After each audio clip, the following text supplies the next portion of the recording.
Good day everyone, I'm Sir Relly Castro. Welcome to our lesson, The Nursing Process in Pharmacology. In this lesson, we will discuss how the nursing process guides nurses in delivering safe, effective, and patient-centered drug therapy. Let's start. The nursing process is the foundation of clinical nursing practice. It provides a systematic, organized, and patient-centered approach to nursing care. In pharmacology, this process is specifically important because medication can greatly affect a patient's health for better or for worse. The nursing process consists of five interrelated steps. You have your assessment, nursing diagnosis, planning, nursing intervention or implementation, evaluation, and documentation. These steps work together and are continuously repeated as the patient's condition changes. In pharmacology, the nursing process ensures that drug therapy is safe, appropriate, effective, and also individualized. Remember, nurses are not just medication givers. We are clinical decision makers and also patient advocates. Now, how does the nursing process relate to pharmacology? Medication affects many aspects of a patient's life. They can influence physical health, psychological status, functional ability, and overall quality of life. Therefore, nurses must apply the nursing process to prevent medication errors, identify adverse drug reactions early, promote therapeutic outcomes, and provide holistic and patient-centered drug therapy. The nurse is often the last line of defense before a medication reaches the patient. The first step of the nursing process is assessment. This is the most critical step because all other steps depend on accurate and complete data. Assessment involves the systematic collection of a patient data to ensure safe medication administration. This process begins upon admission and continues throughout the patient's care. Components of assessments include the following: physical examination, nursing history, medication history, and professional observation. In pharmacology, medication history is especially important. Why is medication history important? The first reason for obtaining a medication history is to evaluate the need for medication. In this case, we always ask, is drug therapy indicated or is the current drug effective? The second reason is to identify current and past medication use, including prescription drugs, over-the-counter drug medications, herbal and dietary supplements. Many drug interactions come from unreported over-the-counter drug or herbal use. The third reason is to identify problems related to drug therapy, such as allergies, side effects, drug interactions, and also non-compliance. This problem can place a patient at serious risk. Drug information may come from several sources. First is the patient as the primary source, family members or caregivers, medical records and laboratory reports, and also textbooks and other references. For example, a patient admitted with dizziness may be taking antihypertensive medication at home. Assessment may reveal that the patient is taking double the prescribed dose, resulting in hypotension.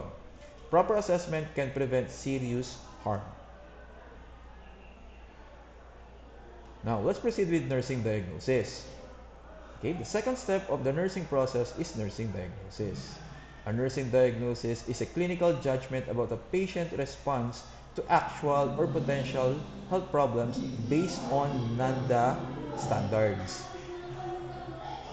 An actual nursing diagnosis includes a diagnostic label, related or contributing factors, defining characteristics or signs and symptoms. For example, impaired physical mobility related to dizziness secondary to antihypertensive therapy as evidenced by an unsteady gait. There are five types of nursing diagnosis. So you have your actual diagnosis or the problem currently present. You also have the risk or high risk diagnosis, which is your potential problem.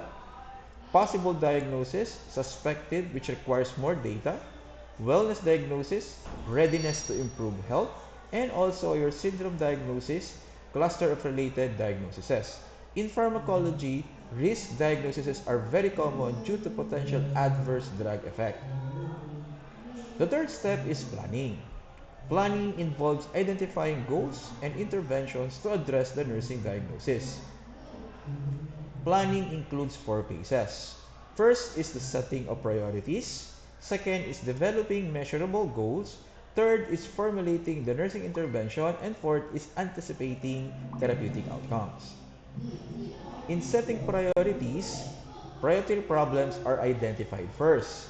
Life-threatening conditions always come first, and medication-related safety issues are considered high priority. Goals, in developing measurable goals, goals should be SMART or specific, measurable, attainable, realistic, and time-bound. The patient, for example, the patient will maintain blood pressure within normal range within 24 hours of antihypertensive therapy.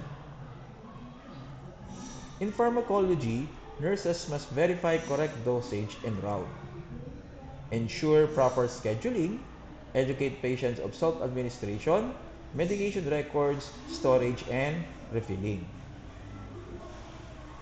Now, let's proceed with the nursing intervention and implementation. Implementation is the actual performance of nursing action based on the plan of care. Nursing actions may be dependent actions such as administering prescribed drugs, independent actions such as patient education and monitoring, and interdependent actions such as collaborating with pharmacists. Nurses must select correct equipment, verify medication accuracy, establish baseline data, administer the correct route, document immediately, and educate the patient. In drug administration, nurses follows the 6 rights of drug administration. To ensure safety, nurses follows the 6 rights of drug administration. So this include right patient, right drug, right route, right time, and right documentation. Also, right dose. Okay? Now, for the right patient, we use at least 2 identifiers to identify the patients. It prevents wrong patient errors. For the right drug, we match medication label with the provider's order or the doctor's order. We check it 3 times before administration. For the right dose, we have to calculate it accurately, double check high alert medication. For the right route, oral, IV, IM, and sub-Q, topical, etc. Routes affect drug absorption and action. For the right time, we follow the correct frequency and also considered food interaction and previous doses. For the right documentation, we record after administration. It includes the dose, the route, the time, and also the patient response. Let's proceed now to evaluation and recording of therapeutic outcomes. The final step is evaluation. Evaluation determines whether goals were met, drug therapy was effective, adverse effects occurred. Evaluations includes assessing therapeutic response, monitoring for recurrence of illness, identifying adverse reaction, and evaluating patient understanding and compliance.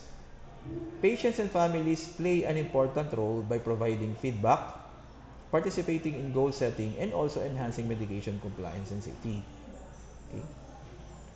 In summary, the nursing process in pharmacology ensures that medications are administered safely, effectively, and holistically. Our nurses are the final safeguard between the drug and the patient. Now, thank you for listening. If you have questions, we will discuss them during our next session.